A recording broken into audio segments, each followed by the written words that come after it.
Përshëndetje të gjithë ju miq që keni zgjedhur të na ndiqni në Alt Story. Sot kam të ftuar një mysafir, biseda me të cilin nuk është thjesht biseda me një gazetar. Është takim me një mendje që në memorinë e tij ka disa nga ngjarjet dhe zhvillimet më të rëndësishme që e kanë shoqëruar shoqërinë, politikën, zhvillimet e ndryshme në Maqedoninë e Veriut. Në këtë shpejtësi informacionesh, në këtë cektësi informacionesh, ai mbetet një personalitet i cili është i balancuar, është i matur, e mbi të gjitha është i besueshëm. Në fakt, mbas edhe për faktin se ai është gazetar i atij brezi që gazetarinë nuk e kanë parë thjesht si profesion, por si mision. Nazim Rashiti, faleminderit që pranove ftesën për të qenë në Alt Story. Faleminderit dhe faleminderit për këtë hyrje kaq të bukur, që ma shton presionin, tani të jem edhe më i përgjegjshëm në bisedën që të bëjmë bashkë. Jo vetëm si percepcion personal, por edhe si një percepcion që e njeh deri diku botën mediatike, jam shumë e lumtur që e pranove këtë ftesë dhe jam shumë e lumtur që duke të drejtuar me ti, duke qenë në një tavolinë pak a shumë të ngjashme si në emisionin tënd, ne të tregojmë jo vetëm jetën tënde, por nëpërmjet teje si personazh, të bëjmë disa analiza që mendoj se mendje si e jotja duhet t'i bëjnë zhvillimeve të fundit që e kanë mbërthyer shoqërinë, informacionin, median, mënyrën se si po bëhet sot media. Megjithatë, përpara se të shkojmë tek kjo, kështu si jemi përballë. Nëse këtu në mes do të të vendosja një pasqyrë dhe do të kërkoja cili është reflektimi i Nazimit, si do të ma përshkruaje Nazimin përtej dritës kuqe? Unë përpiqem që të jemi vërtet.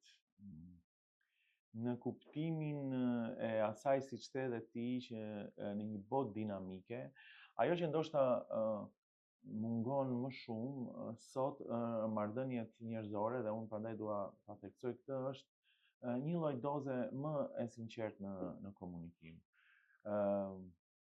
E lidhe me medien, po unë do lidhem edhe me rrjetet sociale, disa herë tentojnë të krijojnë një iluzion i cili në përditshmëri nuk është. Jo thjesht vetëm me atë idenë që secili nga ne duam të dukemi më mirë apo ta prezantojmë më mirë, por me idenë e njerëzillikut. A kemi vendosur filtra edhe tek njerëzilliku? Po, që po përpiqemi të dukemi pak më të bukur se ç'jemi. Po sigurisht, edhe prandaj duhet ta them.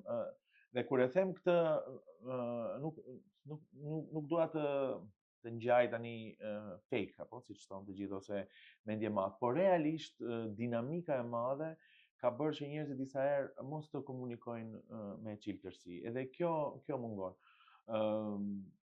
Tentoj ta bëj këtë, të jem më i lirë, më i vërtet në gjërat e mia. Dhe besoj që njerëzit që më njohin e din natyrën time. Unë nuk mund të jetoj pa njerëz, i dua njerëzit i kem rreth meje, i dua miqësitë. Normalisht pastaj kur afrohen njerëzit ata dhe të lëndojnë edhe krijojnë situata, por ky është ai reflektimi im që ndoshta nuk duket. Unë mendoj që tash njerëzit që më njohin e din, por gjithsesi. Në krijimin e një storie mes teje si individ dhe profesionit të gazetarisë, do doja ta nisnim se cilat ishin parakushtet që çuan dikur Nazimin Djaloshar që të zgjidhte gazetarinë si profesion jetë? Kjo është një pyetje shumë e mirë për disa aspekte. Më ka qelluar ta them këtë edhe në disa biseda më profesionale për gazetarinë, që dallon nga zhvillimi mediatik sot. Në kohën time, të atij djalit të ri, kur po ndoronin sistemet politike, dhe kam përshtypjen që brezat e rinj këtë nuk e dinë, ose ne nuk e themi sa ç'duhet, prandaj vlerësoj pyetjen, është se hapësira mediatike mungonte shumë, sidomos i zërit shqiptar, dhe sidomos i të vërtetave të shqiptarëve. Dhe ishte një shtysë e madhe e jona, e brezit ton, për të bërë ndryshime, për ta sjellë demokracinë. Tani kjo duket klishe, vjetër, duket disi bajate, por flas për periudhat kur po binte Jugoslavia, po binte era luftra, kishte një pasiguri të tmerrshme të ardhmes time. Për shembull, unë kur reflektoj sot me të ardhmen e fëmijëve të mi e vajzës time, që është maturante, ajo ka një të ardhme të qartë, e di se ku do shkoj. Unë nuk e di as do shkoj në universitet ose jo. Ishte koha kur ekzistonte Jugoslavia, brezin tim merrnin ushtar. Dhe ne që sapo mbaruam shkollën e mesme, ikëm jashtë shtetit. Më duhej të ik në Gjermani atëherë udhtoj ende me pasaportat e Jugosllavisë.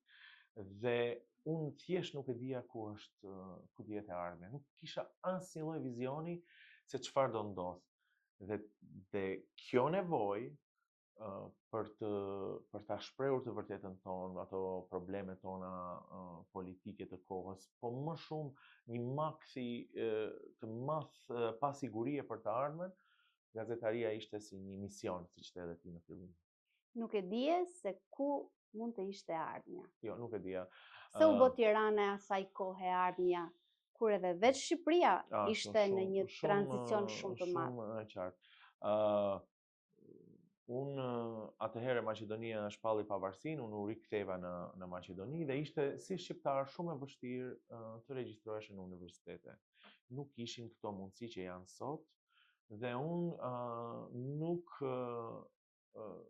mundja të regjistrohem në Shkup dhe si alternativë doli Tirana.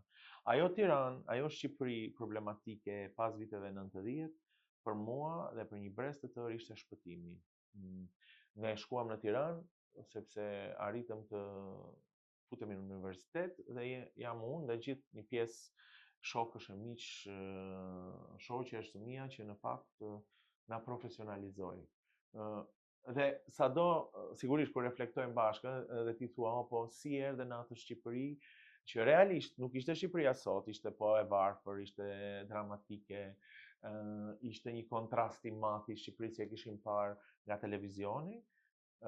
Megjithatë ne e pranuam atë Shqipëri, edhe na pranoi, na deshte Tirana si student, me gjithë sfidat që kishin vetë shqiptarët e Shqipërisë asaj kohe, dhe ja ku jemi, si të them. Në fakt, mbas viteve 90, vetë Shqipëria ishte një vend që po kërkonte dritën e munguar prej 50 vjetësh.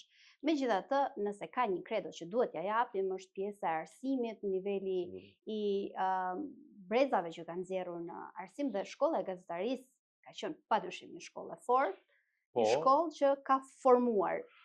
Madje ishte shumë vështirë të futesh në gazetari. Ne e mbaj mend që kemi qenë 24 student vetëm. Edhe nga këndvështrimi sotëm kur e shef, nuk e kuptoja pse për shembull institucionet atëherë nuk e zmadhonin numrin. Por kjo na bënte kështu specifik. Po, pa diskutim, sepse ti ishe pjesë e asaj, unë mbaj mend që e hapnin në herën studentët tjerë për të parë kush janë këto që janë futur në gazetari. Dhe gazetaria kishte një specifik tjetër, edhe për Shqipërinë, po edhe për neve. Domethënë se edhe Shqipëria sapo ishte çliruar nga komunizmi, kishte shumë gazeta në atë kohë, duhet sqaruar, nuk kishte as radio private, ku kam filluar unë studimet, dhe nuk kishte as televizione private. Ne ishim me fat që studionim në atë kohë dhe e them vazhdimisht me fat sepse profesorët tonë na jepin shumë mundësi. Diçka që ndoshta shpesh kur jam në auditore e them këtë, ose edhe logjika ime punës me ata që punojnë është gjithmonë të jetë mbështetës për ata që vinë me ty. Një tjetër realitet, po. Me që mi përmende profesorët.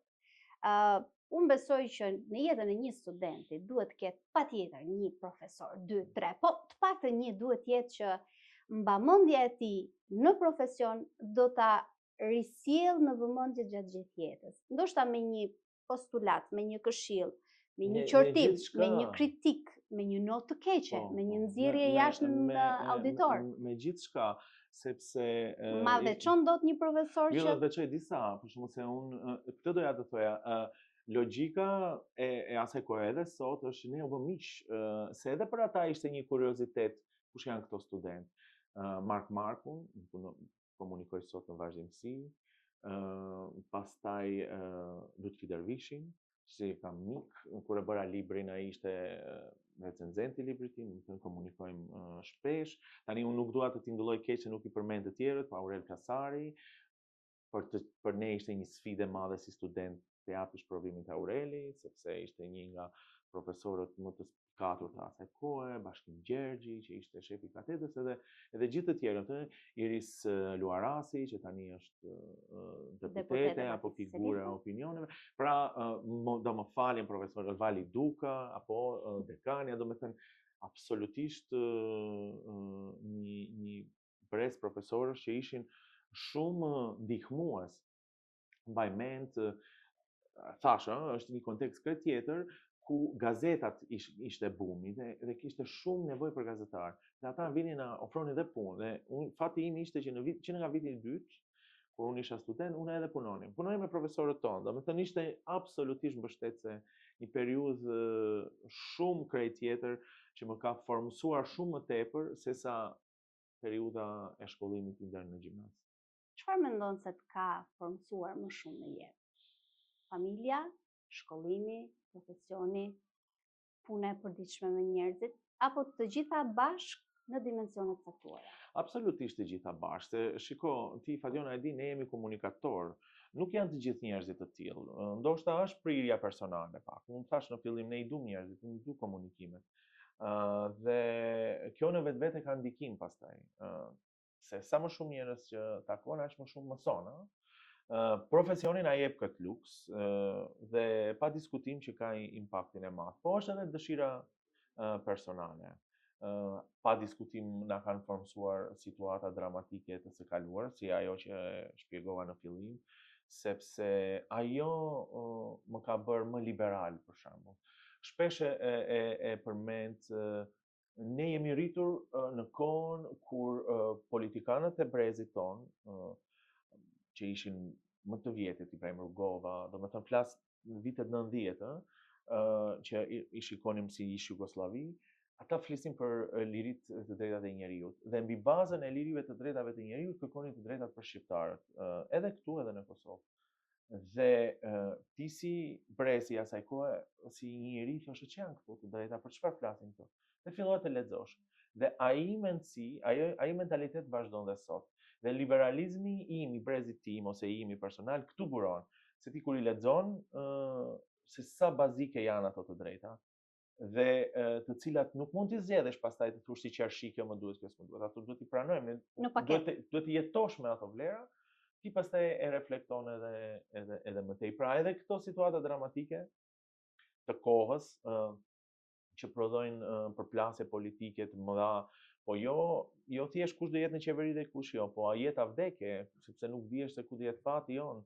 Unë tash mund mos isha kthyer. Këto pastaj na formsojnë edhe më tej. Dhe shpesh nuk flitet, dhe mu më vjen keq që nuk flitet për këtë.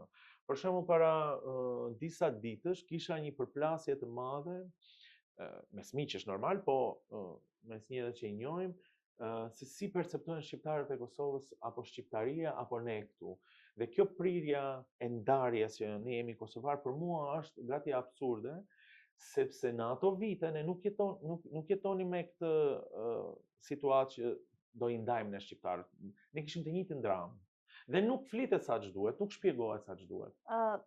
Mbetemi pak këtu nga mënyra se si sot bëhet politik, perceptohet politika. Mbi ç'baza ndërtohet politik bërja, që përgjithsisht është më shumë në baza interesash të shkurtra, të vogla partijake, personale, ego, ambicie tjerë. Dhe po flasim për një kohë kur politika është bërë në shërbim të një komuniteti, ka pas ideale të vërteta, ka pas sinqeritet në atë rrugtim që ata njerëz kanë bërë dhe kanë ditë se çfarë kërkojnë. Si e shikon sot këtë evolucion negativ në gjykimin tim, ndoshta është ndryshe në gjykimin tënd, nga ajo politik bërje që po më përshkruaje nga kjo që është sot. Okej, do të jemi realist, sepse kur ke një krizë të madhe, sigurisht që politika e asaj kohës ishte, siç thash, jeta vdekje, ishte shumë e rëndë jeta në ato kohë, pa qartësi e madhe si shqiptar. Kështu që ne nuk jetojmë me këtë realitet sot. Dhe si të them, shoqërzoti. Kemi rrethana tjera. Po, janë rrethana tjera. Dhe nuk jam i thaj asaj për të krahasuar në këtë lloj forme, sepse nuk mundesh një politikan të asaj kohe ta gjykosh me zhvillimet e sotme. Por sot për një qytetar është më e rëndësishme nëse ka kanalizim ose jo, kurse atëherë ishte nëse do jetojmë ose jo. A ka sinqeritet? Ideja ime është këtu, do dal te kjo. Kështu që në këtë kontekst nuk duhet parë, domethënë nuk duhet të jemi korrekt me veten. Po, të jemi korrekt me veten. Tani se si duhet të jetë, është pyetja që me siguri aty aludon. Ajo që vëre është që një pjesë e madhe e politikanëve nuk e kuptojnë seriozitetin e detyrave që kanë. Ose titullarët e institucioneve nuk e kuptojnë se sa të rëndësishëm janë në punën që duhet të bëjnë, dhe këtu ndodh zhgënjimi. Pastaj sigurisht edhe gjithçka tjetër që ne e dimë, por kam përshtypjen që duhet të ketë një lloj klimi mbrapa, jo tek realitetet e asaj kohe, po tek përgjegjësia që duhet të mbajnë titullarët e institucioneve, vetë politikanët. Dhe shpesh këtë njerëzit e shohin dhe zhgënjejnë. Po mbeten vetëm edhe pak tek politika. Nuk mundesh pak. Vetëm edhe një pyetje. Ka tunduar ndonjëherë?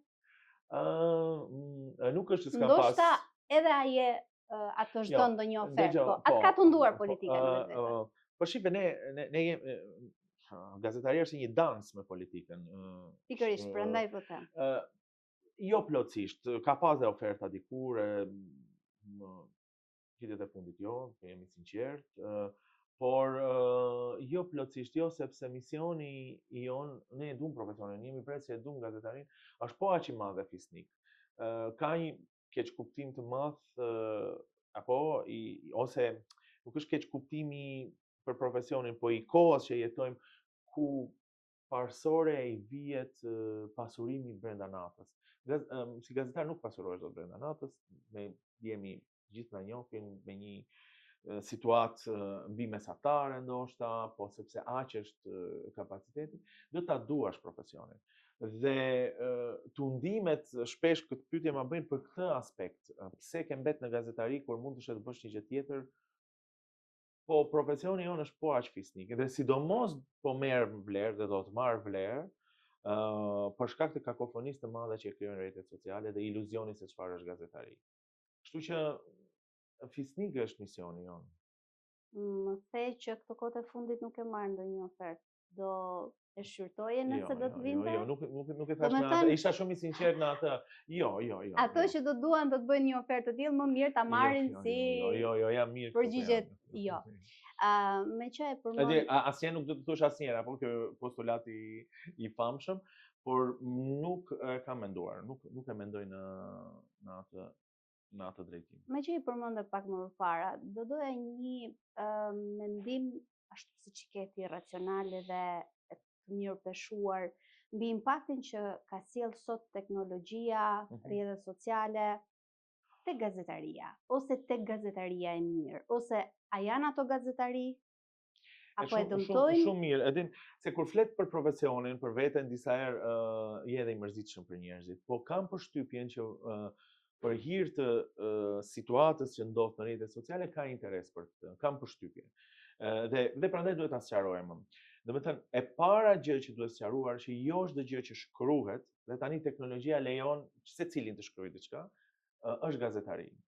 Njerëzit, edhe këtë e flas shpesh kur më jepet mundësia, duhet ta kuptojnë që gazetaria është një proces.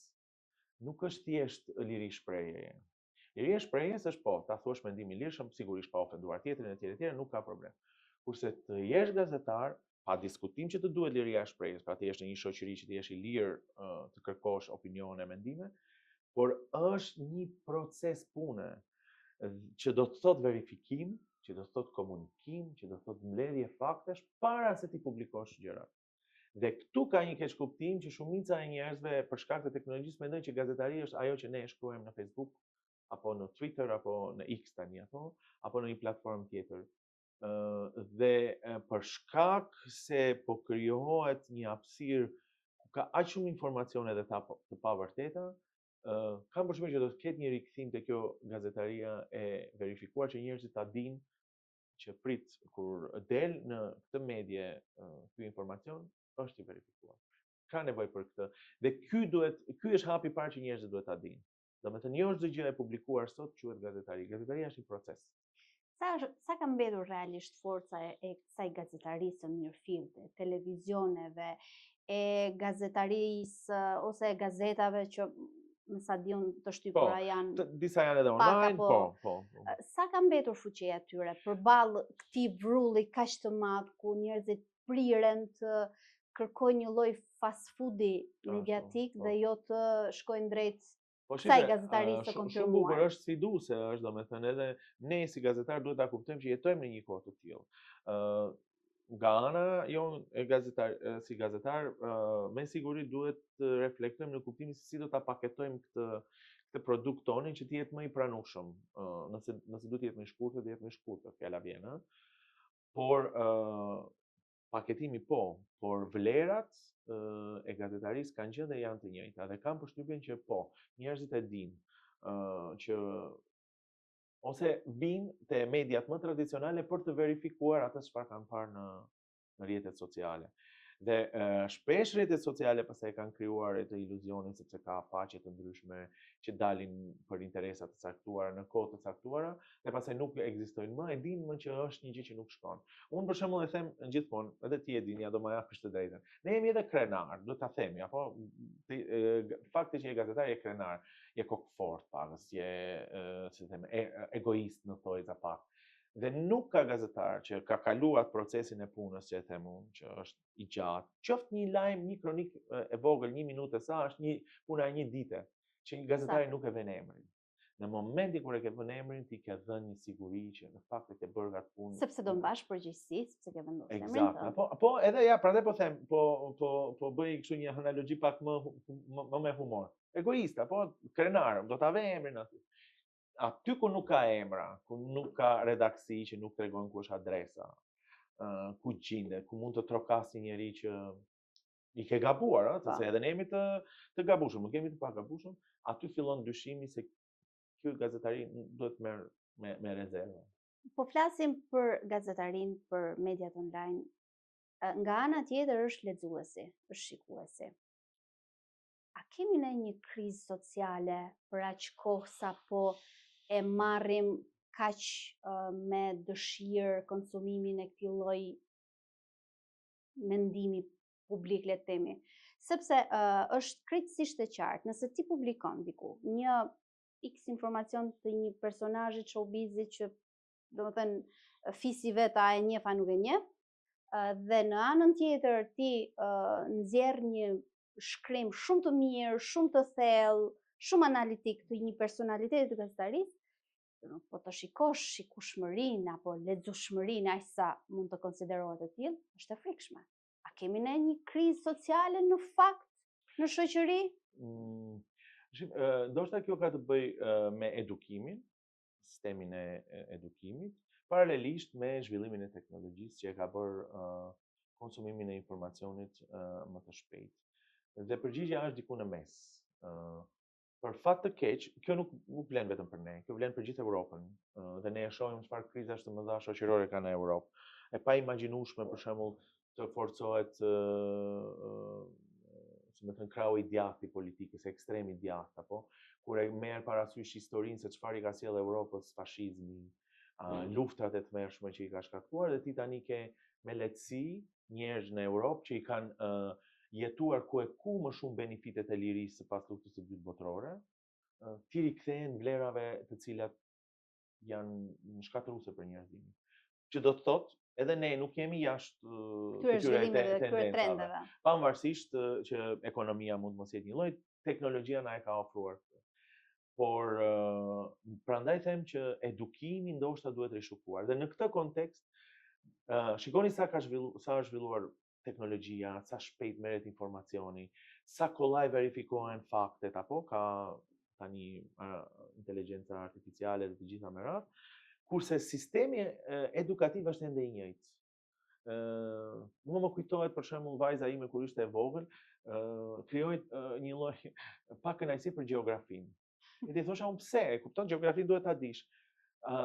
Sepse ajo e kishte telefonin, kompjuterin, tabletin dhe mësuesët nuk i kishin treguar asnjëherë ku është Kina në glob për shembull. Apo duhet ta lexonte në libër. Çfarë dua të them? Edhe këto pa dashur të aludoj diçka të keqe për mësuesit apo por duhet reformimi edhe në arsim nuk është përshpejtuar në edukim në përgjithësi. Dhe ndoshta ky është ai problem që shfaqet. Dhe si rrjedhoj për arsye të lehtësisë së marrjes së informacionit, njerëzit më tepër përdorin telefonat celular se sa lexojnë dhe krijojnë atë situatë. Megjithatë në Europë kryesisht për shembull industria e librit dhe botimeve është shumë e zhvilluar. Kështu që nuk e di, prandaj them, nuk di të jap një përgjigje të prerë. Mendoj që është diku në mes të asaj që thash më sipër. Më pëlqeu shumë që e përmende Gocën në këtë shembull. Dhe gazetaria është një profesion që ti më mirë sa unë e di që do shumë angazhim, do shumë kohë, do shumë vigjilencë për gjithçka që ndodh rreth teje, për ato trendet që ndoshta ti nuk arrin edhe ti procesosh sa shpejt vazhdojnë. Është e vështirë të krijosh balanca, kohë, vëmendje mes profesionit, familjes, fëmijëve që rriten dhe ju prindrit thoni gjithmonë që kur u rritet kaq shpejt e kështu me radhë. Po është e vështirë, është. Unë kam jetuar në Londër para asaj, një periudhë të jetës time kur punoja për BBC-n dhe atje humbja shumë nga jeta ime në udhëtime. Për të arritur nga pika A në pikën B, sepse janë qytete masive, të mëdha, 12 milion, 12 milion. Dhe ti nuk mund, është e pamundur të gjesh, të jetosh aty ku punon, sidomos në qendër ku sigurisht ka dinamikat e tjera, më shumë janë zyra, e tjera, shtrenjtë. Dhe kur u ktheva nga Londra këtu, pata një luks të kësaj kohe. Ti fiton 2-3 orë në ditë më shumë, sepse distancat nuk janë të larga. Po këtë e kupton vetëm nëse e ke pas këtë eksperiencë. Dhe kjo më ka lejuar që ndoshta të jem pak më i balancuar. Por nga ana tjetër nuk mund e mos ta përmend se sa mirënjohës është familja, bashkëshortja ime, fëmijët e mi për profesionin që unë kam, sepse ata e dinë që unë punoj 24 orë. Sidomos kur kam qenë korrespondent për BBC-n, korrespondent Ballkani që mbaj mend, po për shumë 15 vjet kam punuar për BBC-n, po më pak vite kam qenë si korrespondent, ku realisht merr një telefonat në mes të natës, në 5 të mëngjesit. Edhe ti duhet të raportosh lajmin që dhe kur jeton me një dinamik të tillë, pra jo vetëm unë, po edhe ata rreth meje, e kuptojnë që kjo është jeta jote dhe janë mirë kuptues, se përndryshe nuk të funksionon. Në këtë idealizëm, ja u ke sugjeruar fëmijëve ndonjërit që të vazhdojnë rrugën tënde?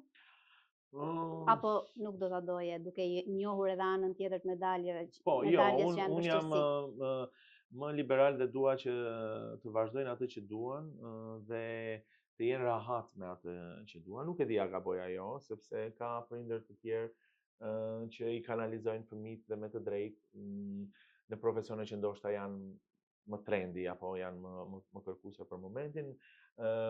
Ndoshta nisem nga eksperienca ime, unë nuk kisha mundësi të zgjedh shumë në kohën e atyre viteve që i përmendëm në fillim, ndryshoi sistemi, u bën gjimnazet profesionale, nuk ishte gjimnaz të përgjithshëm dhe si rrjedhoi domethënë ishte një situatë ku nuk mund të zgjidhje shumë, derisa pastaj zgjodha gazetarinë, atje doja të shkoja.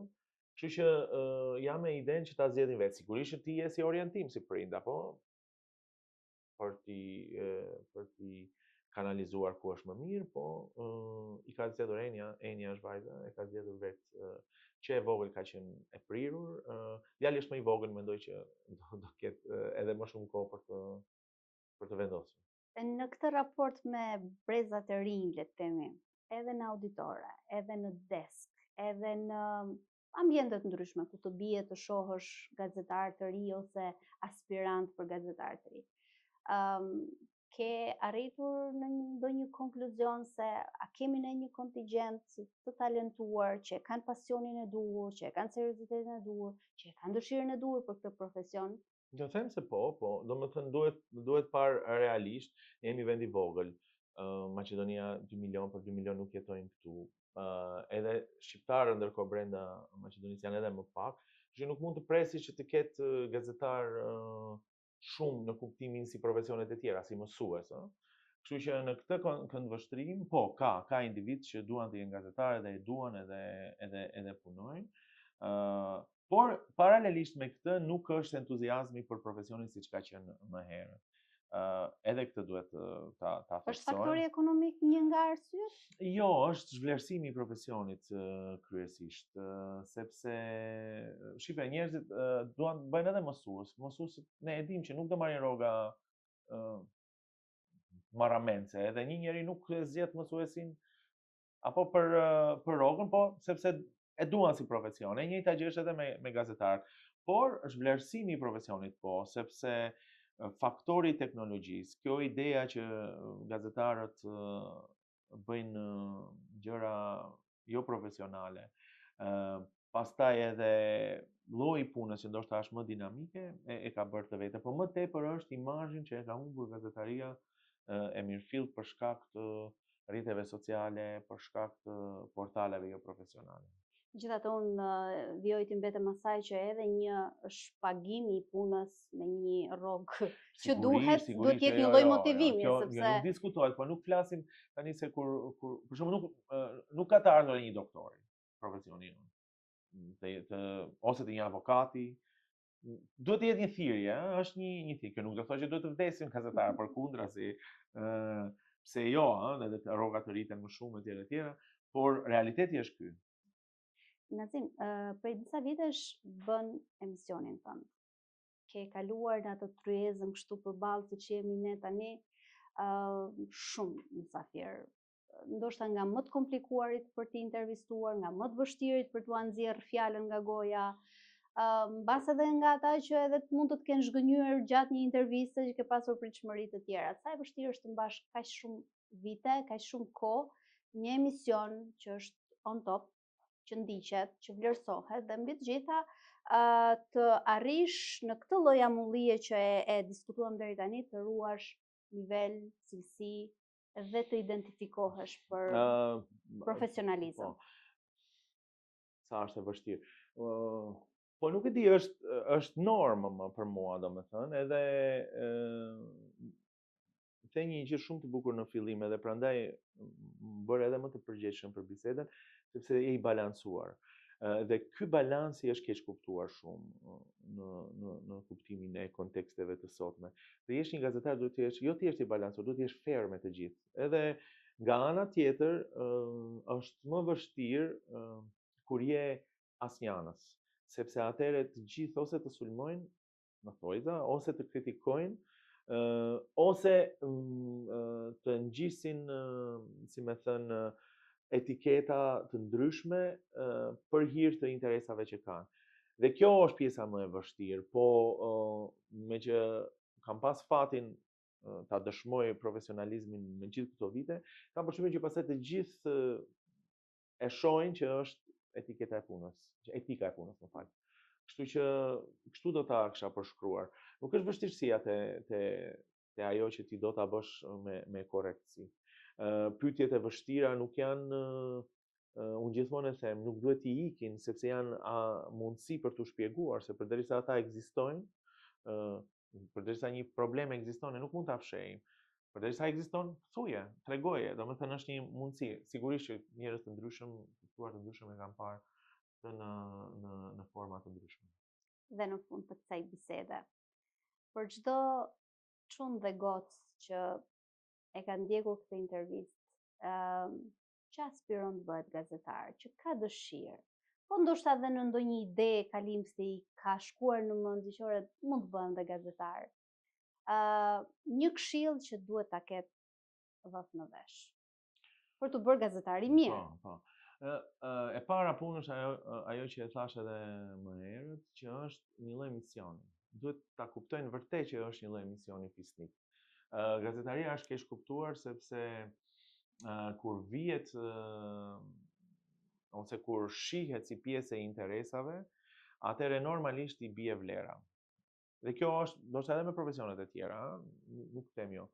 Por rolin që e ka gazetaria për të mbajtur balancët në shoqëri, përtej raportimit, në kuptimin e kontrollit, e pyetjeve, e institucioneve, se ja jemi këtu, për shembull, i shoh gjykatat, nëse nuk janë gazetarë që bëjnë presion gjykatave, nëse nuk janë gazetarë që bëjnë presion qeverisë, atëherë shoqëria nuk mund të shkojë përpara dhe paralelisht edhe këto titullar nuk do të ndjejnë presionin e madh që duhet të vijë nga njerëzit. Kështu që këtë gjë duhet të dinë, që është vërtet pak mision, nuk është thjesht vetëm një profesion, është si mësuese, ndoshta e them unë, që realisht e kanë mision, sepse ata sa krenar janë kur përmenden që kanë nxjerr breza, të ndritur apo që na kanë çuar përpara, e njëjta gjë është edhe me profesionin ton, kur ne për hir të pyetjeve tona, për hir të raportimeve tona, për hir të hulumtimeve tona, kemi çuar proceset përpara. Unë do jam mirënjohëse më shumë se sa për faktin që erdhe në Alstori, të jam mirënjohëse për modelin e profesionistit që i ofron gazetarisë dhe shoqërisë në këtë vend. Faleminderit shumë. Faleminderit sinqerisht për gjithë këto fjalë të mia. Ta them me shumë zemër, shumë faleminderit. Të lutem. Ne rishikohemi sërish në një puntat tjetër të Alstorit në Almak Press.